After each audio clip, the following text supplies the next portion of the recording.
So what was the first day of a DNC and the takeaway for you? And a lot of course, characteristics of the progressives really being highlighted in the Biden speech as well.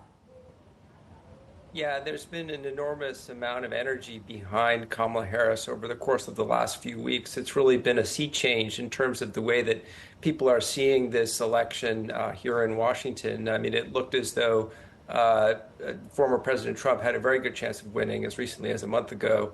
Now that's been reversed. It's a much more competitive race, and there's a lot of energy behind Kamala Harris. And so what they're trying to do with this convention is to sustain and even build on that momentum. And I think what you saw today was evidence of the themes that your correspondent just mentioned in President Biden's culminating speech, but also fiery speeches from Alexandria Ocasio-Cortez and also former Secretary of State Hillary Clinton that really emphasized the potentially historic nature of having a woman and a minority as a woman minority as president of the United States.